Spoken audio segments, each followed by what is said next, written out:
Assalamualaikum warahmatullahi wabarakatuh.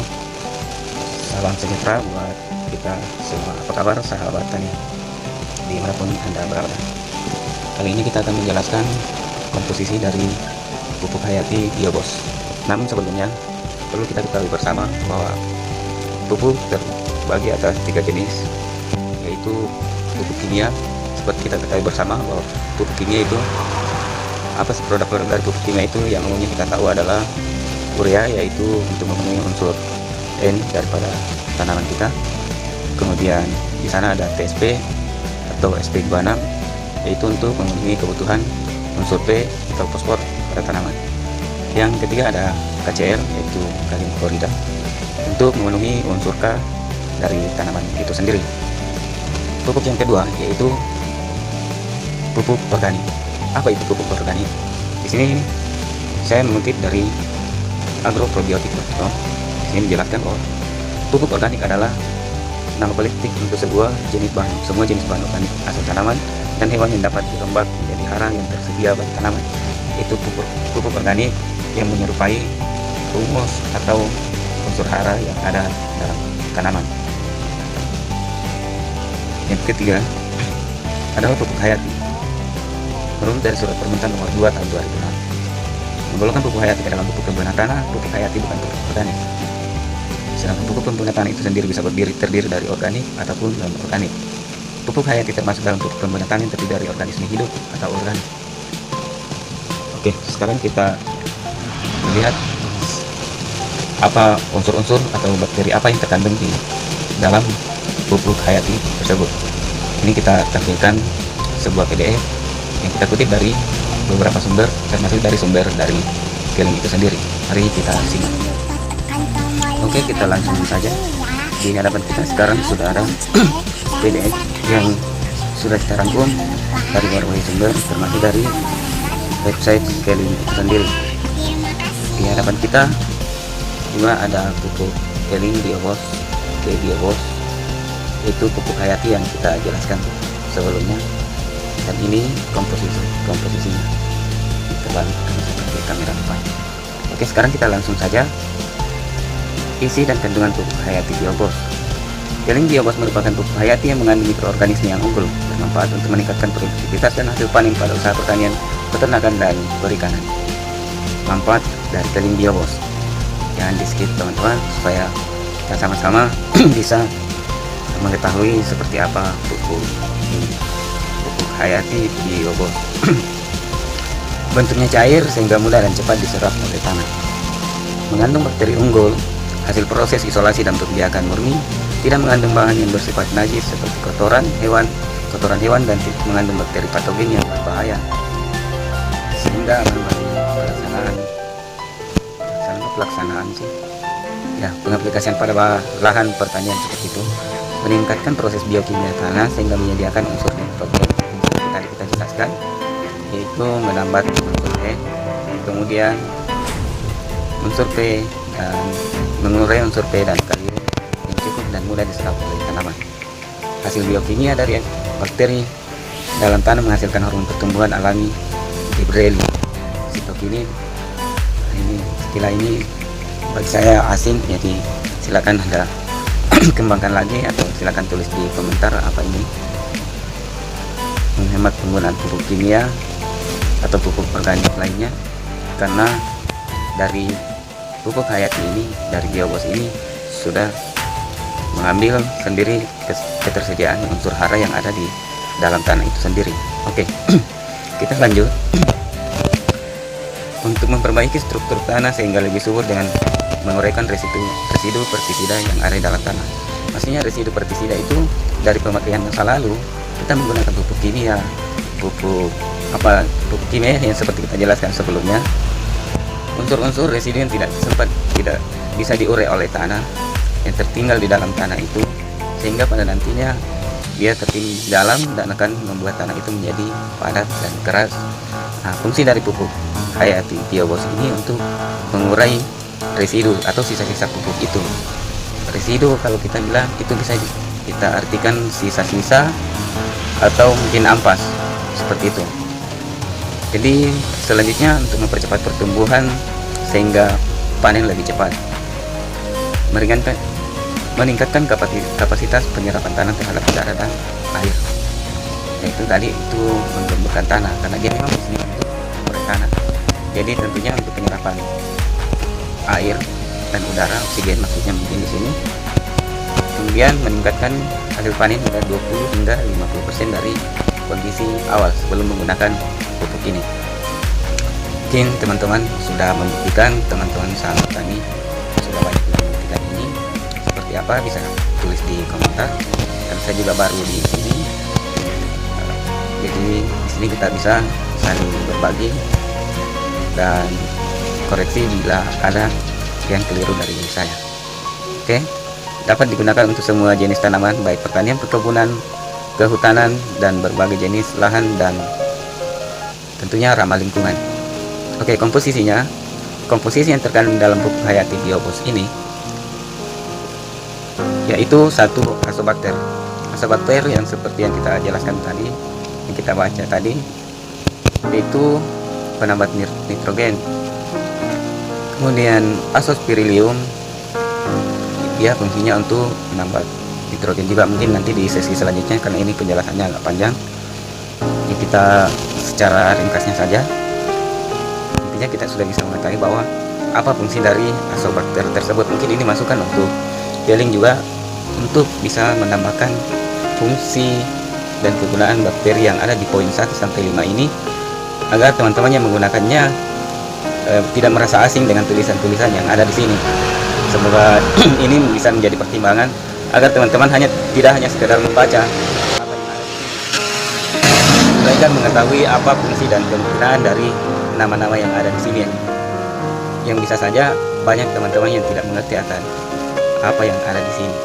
Ya, mungkin ada sebagian bisa saya menggambar ini tulisan apa yang ada di sini, bisa saja mirip motor atau mirip mobil atau mirip makanan atau minuman. Jadi sebagai masukan dari saya, mudah-mudahan pihak Keling bisa mempertimbangkan ini. Jadi fungsi dan kegunaan dari bakteri yang Keling tulis di sini agar lebih diperjelas fungsi dan kegunaannya. Oke, itu saja. Kemudian kita lanjut Bacillus sp, yaitu dekomposisi bahan organik, yaitu tadi ya mengurai unsur P dan K yang ada dalam tanah. Terus Pseudomonas itu fungsinya untuk dekomposisi residu pestisida yang kita jelaskan tadi. Dekomposisi residu pestisida, jadi sisa-sisa racun atau sisa-sisa pupuk kimia yang tertinggal dalam tanah ini, dia akan olah kembali untuk dimurnikan, dijadikan bahan organik untuk disalurkan ke tanaman sebagai untuk kebutuhan memenuhi unsur hara dari tanaman itu sendiri. Cytophaga sp itu untuk dekomposisi bahan organik. Jadi dekomposisi bahan organik ini dimaksudkan adalah sisa-sisa organik atau bahan-bahan organik yang ada di dalam tanah ini, yang terkandung di dalam tanah, yang menjadi unsur bawaan tanah itu sendiri. Maka Tuhan sudah menciptakan tanah itu sesempurna mungkin hanya karena seiring dengan berjalannya waktu, kemudian berkembangnya produk-produk pertanian, sehingga di masa-masa yang lampau ini karena faktor campur tangan manusia sehingga terjadi kerusakan ekosistem yang ada di alam itu sendiri. Jadi Cytophaga ini fungsinya adalah dekomposisi bahan organik, yaitu mengurai kembali bahan-bahan organik yang ada atau humus yang ada di dalam tanah untuk dijadikan nutrisi untuk tanaman kita. Kira itu saja untuk penjelasan lengkap tentang bakteri, nama-nama bakteri ini. Mungkin kita bisa di video selanjutnya. Nah, terus kita lanjut ke ini asobakter ini ada di sini ukuran 2,5 kali 108 min 105 mikron, itu ukurannya. Jadi ini bakteri ini sudah lengkap dengan ukurannya. Azospirillum, Bacillus, Pseudomonas, dan Cytophaga ini ada semua ukurannya. Kita lanjut saja. Nah, ukuran bakteri juga buat kita yang paling penting adalah fungsi utama dari bakteri itu yang perlu kita ketahui. Kalau ukurannya itu silakan sama ahlinya. Oke, kita lanjut ke petunjuk pemakaian. itu dengan cara diencerkan 1 liter pupuk ke biobos ini dengan 50 sampai 100 liter air. Jadi kita campur dengan 50 sampai 100 liter air. Berikan 1 liter pengenceran per pohon, periode pemupukan 2 sampai 3 bulan sekali. Itu rentang waktu antara pemupukan pertama kemudian pemupukan berikutnya itu antara 2 sampai 3 bulan sekali. Dan kemudian aplikasi penggunaan pupuk ke biobox tidak boleh dicampurkan sekaligus dengan pupuk kimia atau pestisida. Jadi pupuk ini kita tidak bisa campur dengan pupuk kimia karena ini bakteri-bakteri yang kita sudah sebutkan tadi di atas ini akan mati atau tidak berfungsi dengan baik jika dicampur dengan pestisida atau pupuk kimia. Jadi tidak bekerja optimal atau bahkan mati sekalian karena dia resisten terhadap bahan-bahan kimia. Oke. Lakukan pemupukan di biobox lebih dulu 3 sampai 5 hari sebelum pemupukan. Jadi sebelum kita aplikasikan pupuk atau sebelum kita menggunakan pestisida, baik itu pestisida itu apapun yang jenisnya yang namanya pestisida, kita kasih rentang waktu antara 3, di sini jelas 3 sampai 5 hari atau mungkin lebih amannya kita kasih waktu jangka waktu 1 minggu. Jadi sebelum tanam atau jika sudah terlanjur kita sudah menanam, kita bisa pupuk dulu dengan kita siram atau kita kocorkan, kita bisa semprot juga dengan menyemprotkan ke biobos ini 1 minggu sebelum kita aplikasikan pestisida atau pupuk kimia. Itu juga harus menggunakan kimia. Tapi saran saya, di negeri kita ini ada banyak sekali merek-merek pupuk organik. Kita bukan anti terhadap pupuk kimia, tapi dampak yang ditimbulkannya pada saat ini atau untuk generasi kedepannya kita mungkin lebih memberdayakan lagi karena kita ini banyak sekali perusahaan-perusahaan pupuk organik yang semuanya itu bagus, luar biasa. Kita punya sumber daya manusia untuk menciptakan pupuk-pupuk baru. Setiap waktu ada muncul pupuk-pupuk baru yang semuanya bagi saya itu bagus semua, tidak ada pupuk yang tidak bagus. Cuma dari cara kita mengaplikasikannya saja yang belum tepat.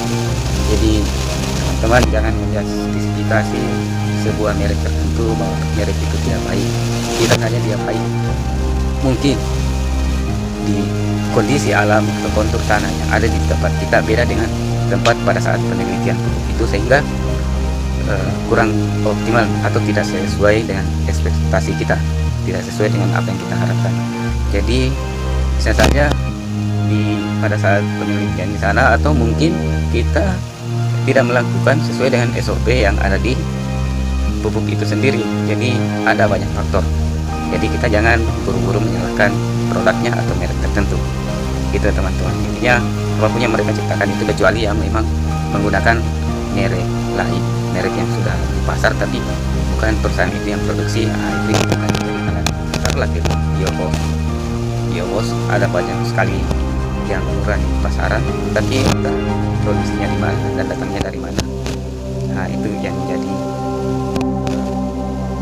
pertanyaan dan pertimbangan kita bersama. Tidak ada yang seperti itu. Makanya sebaiknya Anda beli di agen atau distributor resmi begitu, atau mungkin bisa juga cek nanti di kolom komentar. Kita bisa berbagi informasi apa yang Anda tahu dengan ke saya, yang saya tahu saya akan sampaikan. Intinya kita sama-sama belajar ini untuk kebaikan bersama. Nah, terus tadi pupuk Biobos ini tidak bisa kita aplikasikan bersamaan dengan pestisida atau pupuk kimia. Kemudian setelah ini untuk amanahnya, sisa dari pemakaian itu yang ada di poin ini jangan kita simpan di tempat yang sejuk, tapi jangan di kulkas juga kan ya. Intinya sejuk, tidak terkena matahari langsung. Kemudian jangan dicampur dulu dengan air, ya cukup untuk yang kita gunakan saja. Misalnya kita cuma memakai 1 tangki atau 2 tangki, kita bisa campur sesuai yang dicampur supaya bakteri yang ada di sana itu bisa bertahan sesuai dengan tanggal waktu expire dari pupuk ini, karena di bawah sini ada tertulis expire-nya. Jadi diperhatikan juga ya teman-teman, sebelum ini jangan sampai dia terlewat. Nah itu berbahaya juga buat tanaman, bisa jadi bakterinya sudah tidak aktif atau sudah tidak ada gitu. Nah, kemasan satu botol ini 1 liter, nomor registrasinya ada tertera L604 garing Hayati garing pertanian. Kemudian asam-asaman diantaranya asam kuman dengan kadar 15%, asam amsitan, asam amino, asam sulfat, dan asam kecuali asam jawa, asam jawa untuk masak ya, bercanda ya teman-teman. Yang ke-7 makro dan mikro yang memiliki kandungan di atas rata-rata, jumlahnya kurang lebih 105 kalau tidak salah, seperti itu, mohon dikoreksi. Kemudian bakteri Ainoc dan Aeronoc, nanoteknologi Cytophaga sp yang hanya ada di T-bio, katanya Cytophaga sp hanya terkandung di T-biobos. Jadi kalau ada produk lagi menggunakan Cytophaga, bisa juga ada teman-teman tulis di komentar, dan bisa jadi sudah ada produk lain yang akan ini. Nah, mungkin ada alternatif lain lah. Kita ada pH biobos 3,56, bakteri Glarofurfat, bakteri Glarifolium, bakteri Calabatin tadi kita jelaskan di atas, bakteri Calabatin menjadi nitrat. Itu tadi dari sama-sama apa itu nitrat menjadi nitrat. Kemudian bakteri komersil untuk bioremediasi. Apa lagi nih? Teman-teman tahu silahkan tulis di komentar. Mikroorganisme menekan angka organisme diam atau patogen yang menyerang tanaman, bakteri patogen yang mikroorganisme atau bakteri patogen yang dia jadi tabib untuk melawan bakteri patogen yang akan menyerang tanaman, baik itu melalui akar, melalui batang atau daun. Ini yang tujuan menangkis, jadi dia ini sebagai tali untuk menangkis ini bakteri patogen. Tentunya merugikan buat tanaman. Kemudian yang seterusnya ke-11 berubah di biobos saat ini sudah mencapai 12. Dan ada beberapa lagi yang masih sedang kami gali dan kaji dari webnya sendiri. Dan kenapa masih digali dan masih dikaji? Kami sudah buka ke pasaran, harusnya kan ini sudah komplit ya. Penggalian dan pengkajian akan selalu kami lakukan untuk yang terbaik, dan biobos akan selalu menjadi yang terbaik di antara yang terbaik. Ya, semua begitu. Saya ada member biobos juga meskipun masih baru, saya sudah member. Kalau merasa semua orang menciptakan satu produk itu berharap dialah yang terbaik, tapi di antara yang baik-baik itu semua orang berharap selalu menjadi yang terbaik. Saya kira kita semua pada saat akan juga kita berharap dan kita menjadi yang terbaik, dan setidaknya kita mengungsikan yang bisa memberikan yang baik, itu sudah luar biasa, apalagi kalau bisa menjadi yang terbaik. Makanya ya teman-teman, mari kita berdoa sama-sama. Kemudian yang selanjutnya lain, yang paling penting ini dukung channel Salman Vlog. Jangan lupa like, subscribe, dan share ke teman-teman jika informasi ini bermanfaat. Dan satu jempol dari kalian sangat bermanfaat untuk perkembangan channel ini Salman Vlog. Partisipasi kalian sangat berharga bagi Salman Vlog, bagi kami, bagi saya, dalam untuk berkembang dan menjadi salah satu mitra bagi kita, mitra buat teman-teman, kita saling berbagi sama-sama belajar. Jadi untuk keterangan lebih lanjut untuk biobos ini sedikit sudah lengkap. Kalau ada yang berminat mau beli atau mau mendaftar jadi member, silakan hubungi kontak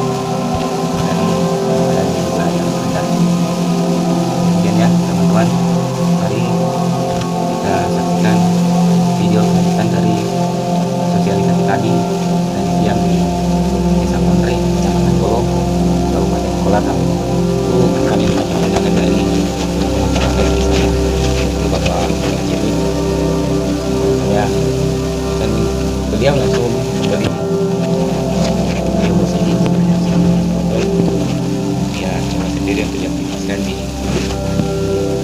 bulan dia buat dalam sawah ya, masukin ke tanah ya, hitam cengkeh bakau durian di dalam pondok ini kan menghasil buah yang cukup terkenal juga di Sulawesi Tenggara. Kemudian cengkeh, lagi buah-buah yang lain yang juga sebagainya. Oke, demikian teman-teman. Wassalamualaikum warahmatullahi wabarakatuh.